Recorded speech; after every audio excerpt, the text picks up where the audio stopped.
Halos lamunin ng makapal at maitim na usok ang nasusunog na bus na yan sa Tagaytay City.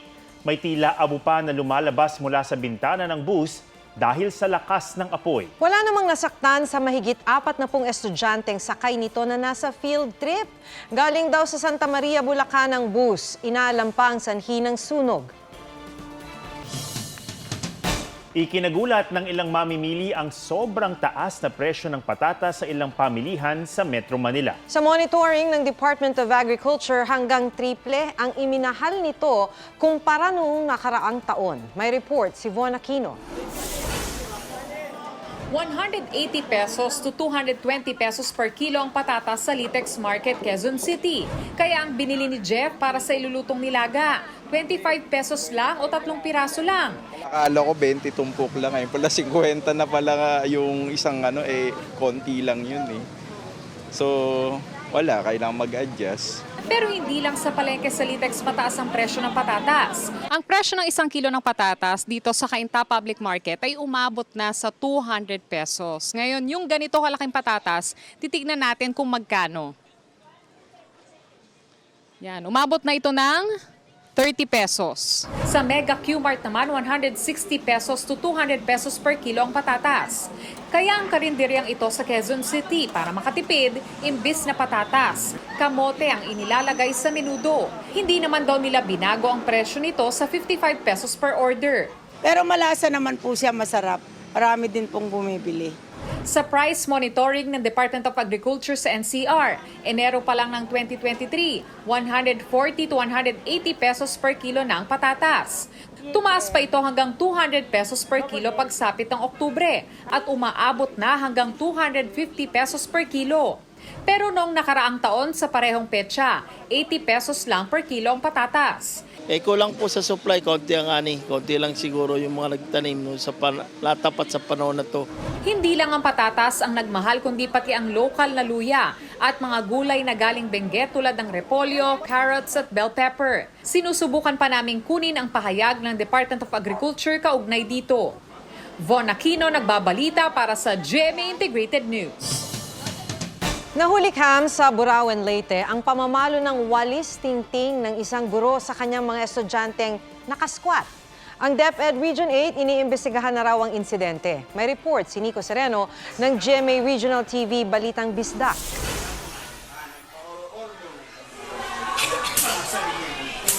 Dinig sa cellphone video na yan ang pagpalo ng walis tingting ng lalaking guro sa hindi bababa sa 7 estudyanteng nakasquat. Kuha yan ng isa sa mga estudyante ng Burabon Elementary School sa Burauen, Leyte nitong Lunes. Pinost yan online ng tiyuhin ng isa sa mga pinarusahan. Sa ngayon, iniimbestigahan na ng DepEd Eastern Visayas ang insidente. Ipinatawag na rin ang school head at ang sangkot na guro. Giit ng DepEd, hindi nila kinukonsinti ang karahasan, pagsasamantala, diskriminasyon, bullying at iba pang pang-aabuso. Mula sa GMA Regional TV Balitang Bisdak, Nico Sereno nagbabalita para sa GMA Integrated News. Nahuli kam ang pang-hold up sa isang convenience store sa Laguna. Ang baril na gamit ng suspect, peke pala. Yan at iba pa sa spot report ni Emil Sumangit. Sa kuha ng CCTV sa isang convenience store sa Binyan City, Laguna, makikitang lumapit sa kahera ang nakahelmet na lalaking yan. Maya-maya naglabas siya ng baril. Matapos makuha ang pera, agad tumakas ang suspect. Nahuli siya sa operasyon ng mga pulis. Pero peki pala ang baril ng suspect na gawa sa pyesa ng motor, tubo at cellphone holder. Aminado naman ang suspect sa kanyang nagawa, mahaharap siya sa patong-patong na kaso. Arestado na si IDG ang lalaking yan sa Marikina na wanted dahil sa pangahalay umano ng 7 taong gulang na bata. Ang biktima anak ng kanyang kumparing nakainuman niya. Gawa ko lang po nila yan. Ano po ibig sabihin nyo? Hindi po totoo. Pero kahit na itinanggi ang paratang, humingi ng tawad ng suspect sa kanyang kumpare. Hindi niya raw maalala ang nangyari dahil sa labis na kalashingan. Emil Sumangil nagbabalita para sa GMA Integrated News.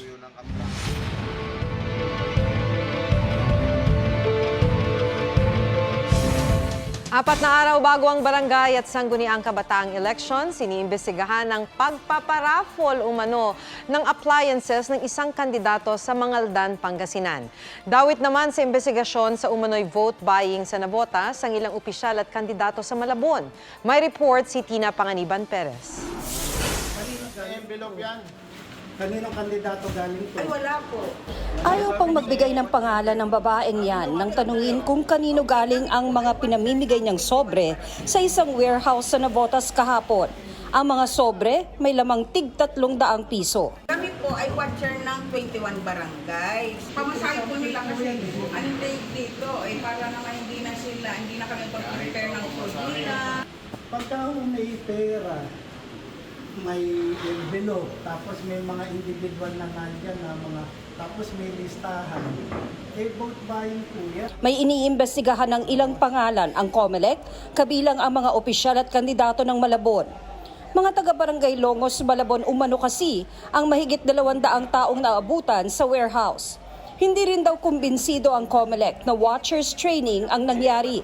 Wala namang trainer, wala namang kahit na anong mga ginagamit para i-train yung mga allegedly mga watchers daw pong iyan. Ngayong araw nakatakdang isailalim sa inquest proceedings ang babaeng namimigay ng sobre. Sabi ng COMELEC, posibleng nagpupunta na sa ibang lugar ang mga namimili ng boto. May 2 reklamo na rin ng vote buying sa Mangaldan, Pangasinan. Ang isa, may paraffle pa raw ng appliances at mga pagkain.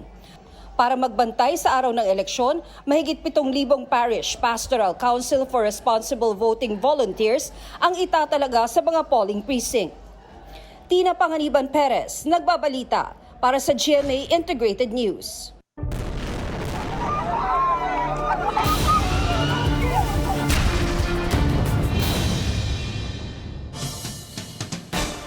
Umabot na sa mahigit 6,000 ang nasawi sa airstrikes ng Israel ayon sa Health Ministry ng Gaza. Sa kabila naman ng tensyon sa pagitan ng Israel at Hezbollah, ayaw pa rin lumikas ang ilang Pinoy sa Lebanon. May report si Rafi Tima. Ang maitim at makapal na usok na yan, galing sa isang residential building sa Gaza City na tinamaan ng airstrike ng Israel. Tulong-tulong ang mga residente sa pagbuhat ng mga bitak ng bato para maialis ang mga natabunan ng gusali, kabilang ang mga bata. Ayon sa Health Ministry ng Gaza, hindi bababa sa 6,000 Palestino na ang nasawi mula sa airstrikes ng Israel, mahigit 2,007 sa kanila mga bata. Sa labas ng isang ospital sa Gaza, tuliro at nagluluksa ang lalaking ito, katabi ang bangkay ng 2 niyang mahal sa buhay. Ang labi ng nasawing ito, isinakay na sa karitong hila-hila ng isang donkey para maihatid sa libingan. Inaabangan pa rin ang pagbubukas ng border ng Gaza at Egypt para makalikas ang mga residente. Maayos naman ang lagay ng 3 Pilipino sa Gaza City. Sa ospital pa rin nagtatago ang mag-amang Pilipino para alagaan ang sugatang biyanan ng ama. Ang Pinay na madre naman, hindi pa rin daw iiwanan ang mga nagtago sa kanilang simbahan sa Gaza City. The number she gave us was 800 for us to pray for her safety and those who are taking refuge in the church. Habang patuloy ang airstrikes ng Israel,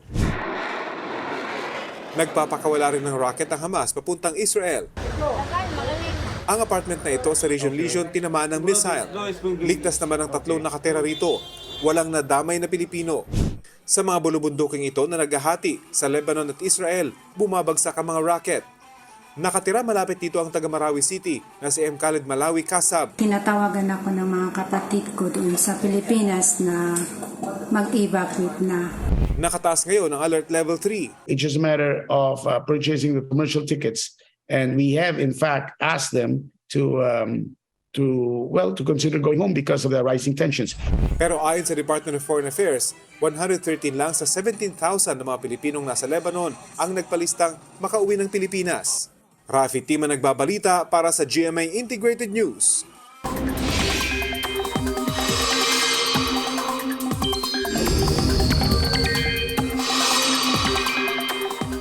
May binabantayan po tayong sama ng panahon. Ulanin kaya tayo dahil dyan? Iulat yan ni Amor La Rosa ng GMA Integrated News Weather Center. Amor? Salamat, Ms. Maki. Mga kapuso, isang low-pressure area nga minomonitor ngayon sa labas ng Philippine Area of Responsibility. Nasa bandang silangan po yan ng Mindanao at ayon sa Pag-asa, sa ngayon ay mababa naman ang tsansa nitong maging bagyo pero hindi natin inaalis ang posibilidad na lumapit o pumasok yan sa PAR sa mga susunod na araw. Dahil sa extension o bahagi po ng nasabing LPA, ganun din ang hanging amihan at localized thunderstorms, posibleng ulanin ng ilang bahagi ng ating bansa bukas. Kasama dyan ang ilang bahagi ng Northern at ng Central Luzon, Calabarzon, Mimaropa at Bicol Region. Posible rin ang ulan dito sa Metro Manila, lalong-lalo na po sa hapon. May tsansa rin ng ulan sa ilang bahagi ng Panay Island, Negros Provinces, Cebu at pati na rin dito sa Samar Provinces. Halos buong Mindanao naman ang uulanin bukas. May mga heavy to intense rains na inaasahan kaya maging handa po sa banta ng baha o kaya naman ay landslide. Samantala sa mga susunod na araw, posibleng magpaulan pa rin sa eastern portions ng Mindanao, yung trough nitong binabantayan nating LPA. Iiral din ang hanging amihan at maaaring bumalik yung shear line na makakaapekto rin sa ilang bahagi ng Luzon. Posible naman ang localized thunderstorm sa iba pang bahagi ng bansa kaya sa nalalapit na eleksyon at undas, mga kapuso, doble ingat at laging magdala ng payong.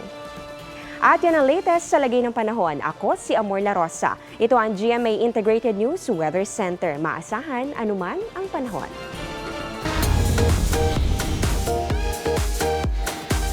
Bagong reyna ng 61st edition ng Miss International Beauty Pageant, si Miss Venezuela Andrea Rubio.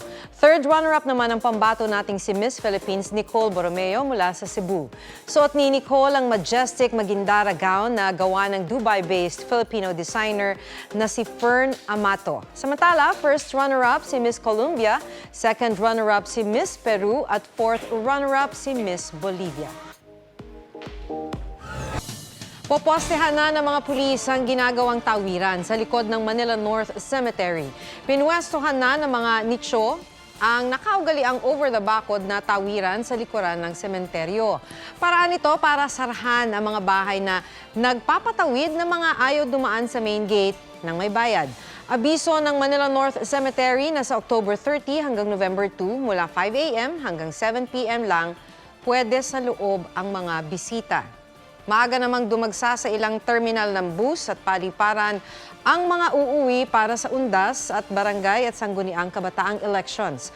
Pagtitiyak ng pamunuan ng PITX, may sapat na bus para sa uuwi ngayong long weekend.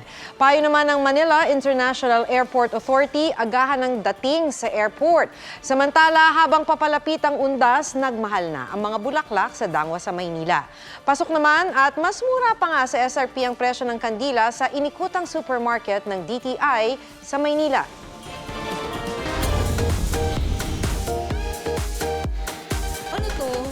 Uniform? May prod?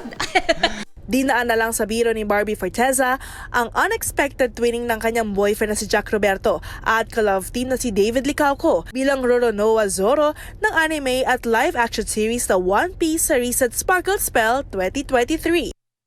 Lahat nga mag-ano ako Fidel. O, ano nangyari? Wala lang, wala naman si Clay. Nakakainis. Bakit niyaya mo ba si Clay? Hindi rin naman, 'di ba?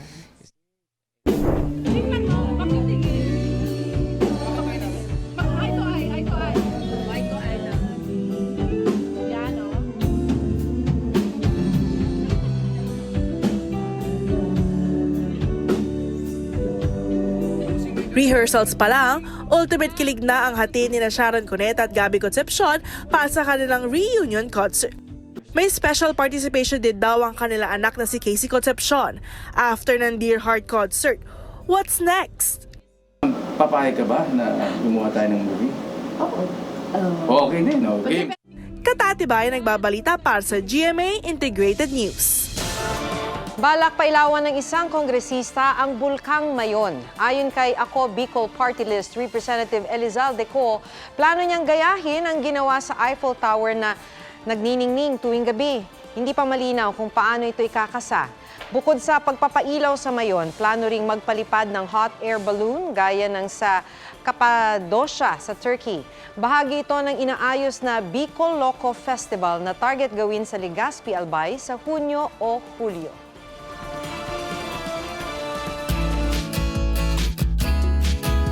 Naki-search and rescue ang netizens sa isang asong naghahanap ng kanyang laruan. Ang canine skills niya, isang cute trick. Kung ano yan, pusuan sa report ni Oscar Oida. Itong asong aligaga dahil may bagay siyang hindi makita. Doon, nandun yata doon. No luck! Di talaga mahanap ang favorite niyang rubber duck. Saan mo ba kasi nilagay? Saan mo nilagay? Ang amo nitong si Rinrin Ramos, natawa na lang dahil di mapakali ang kanyang fur baby na si Gumi. Paikot-ikot sa buong kwarto, nag-walking on hind legs pa. Naglalakad. Naglalakad. Naginagawa lang daw nito tuwing sinasabihan ng up ng amo. Kaya pati netizens naki-search the duck with Gumi at pinuri sa cuteness overload niyang trick. Ang nawawalang ducky nasa office chair lang pala at nang makuha nga, playtime agad si Gumi sa na-miss na bibi. Oscar Oida, nagbabalita para sa GMA Integrated News. At yan po ang State of the Nation. Ako si Ato Maraulio para sa mas malaking misyon. Para sa mas malawak na paglilingkod sa bayan, ako si Maki Pulido mula sa GMA Integrated News. Ang News Authority ng Pilipino.